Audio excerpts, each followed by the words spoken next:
कुंज गाँव विमला नामक गोटे बुढ़ी स्त्री लोक निजर गोटे मात्र संतान अंकुश सह रहुथिला। विमला निज पुओ अंकुशर बाहाघर रीना नामक गोटे झियो सह करैतिला।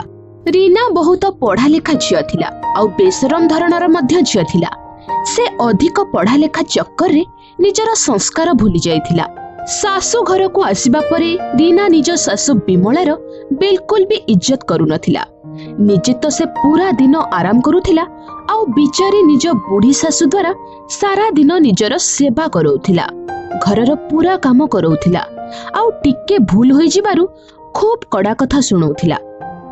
एसबु देखिकी अंकुश किछि कहु नथिला, किंतु बिचारी विमला एसबु को चुपचाप सही जाउथिला।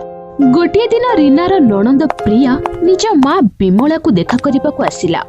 प्रिया रीना को कहिला, भाउज ये देख, ये मो रूम थिला, किंतु बाहाघर परे भाई एहा को ड्राइंग रूम बनै दिला। एहा सब सुनी की रीना रुक्ष भाबे कहिला, तो तमे एही ज्ञान मते कोन पई देउछ? ए सब जाने की मु कोन करिबी? एमितिरे भी मु तो निज जॉब रे जाउची, मम्मी ही घरर सब काम करंती। रीनार कथा सुनी की प्रिया एकदम चुप होई गला। किछि दिन पर्यंत से विमला पाखरे रहिला। गोटे दिन समस्ते मिसिकी लंच करुथिले। सेतेबेले अंकुश विमला को कहिला, माँ मु ए घर को बिकी शेयर मार्केट रे पैसा लगे पई चाहूची। सेते दिन पर्यंत आमे घर भड़ा नहीं रही जिबा आउ सेथिरु लाभ हेबा मात्रे गोटे बड़ आउ नुआ घर नहीं जिबा। नाई बापा, मु तते एही घर बिकिबाकू देबिनी। निज घर थाउ थाउ भी आमे भड़ा घरे रहिबा। मु कौनसी मते मोटे राजी नुहे। विमलार मना करिबा मात्रे ही रीना राग तमतम होई कहिला, ए बुढ़ी अधिक मुंड खेलेबा दरकार नहीं। तते ही घरे केवल आउ केवल घरर काम करिबा पई रखिछि, ना कि जॉर्ज र चेयर रे बसैबा पई। निज मां सहित एमिति व्यवहार देखिकी प्रिया को बहुत राग आसिला। भाउज आपनको साहस केमिति हैला मो मां सह एपरि भाबे कथा हेबा पई? आपण एते पढ़ा लेखा झियो, कोन आपनको बड़ मानक सहित कथा हेबार बिल्कुल भी संठना जणा नहीं? अंकुश निज भौणी को उत्तर देला। प्रिया रीना एथिरे कोन भूल कहिला? जाहाको भी ए घरे असुविधा होउची से घरु जाई परिबो। निज पुअर जवाब सुनिकी विमला कांदिबाकू लागिला। निज मार बेज्जती प्रिया बिल्कुल भी बर्दाश्त करि पारिला नहीं आउ निज माँ को निज साथी रे निज घर को नहीं गला। तापरे अंकुश सब प्रॉपर्टी बिकिकी शेयर मार्केट रे पैसा लगे देला आउ अंकुश रो सब पैसा बुड़ी गला।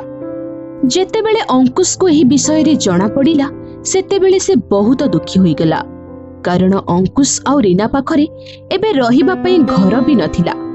दुही को निज भूल पई पश्चाताप हेला। तापरे अंकुश आउ रीना कांदी कांदी विमला आउ प्रिया पाखकु साहाय्य मागिबा पई गले।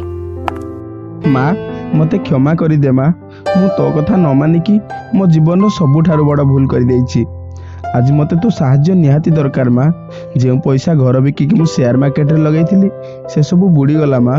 रीना मध्य कांदी कांदी विमला और प्रिया को क्षमा मागिला।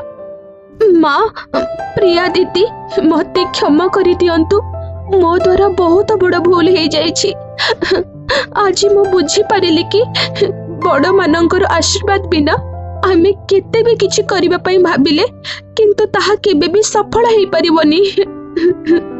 विमला और प्रिया रीना और अंकुश को क्षमा करिदेले आउ विमला बैंक खाता रे जे पैसा जमा करिकी रखिथिला ताकू अंकुश को देला। किछि पैसा रीना मध्य देला आउ निज घर को पुणी किणिले। तापरे सबु किछि ठीक होई गला आउ समस्ते हसी खुशी साथी होई रहिबाकू लागिले। तो सांग मानी देखिले आपण, पूरा दुनिया जीति परिबो संस्कार पाई आउ जीति थिबा लोक हारि परिबो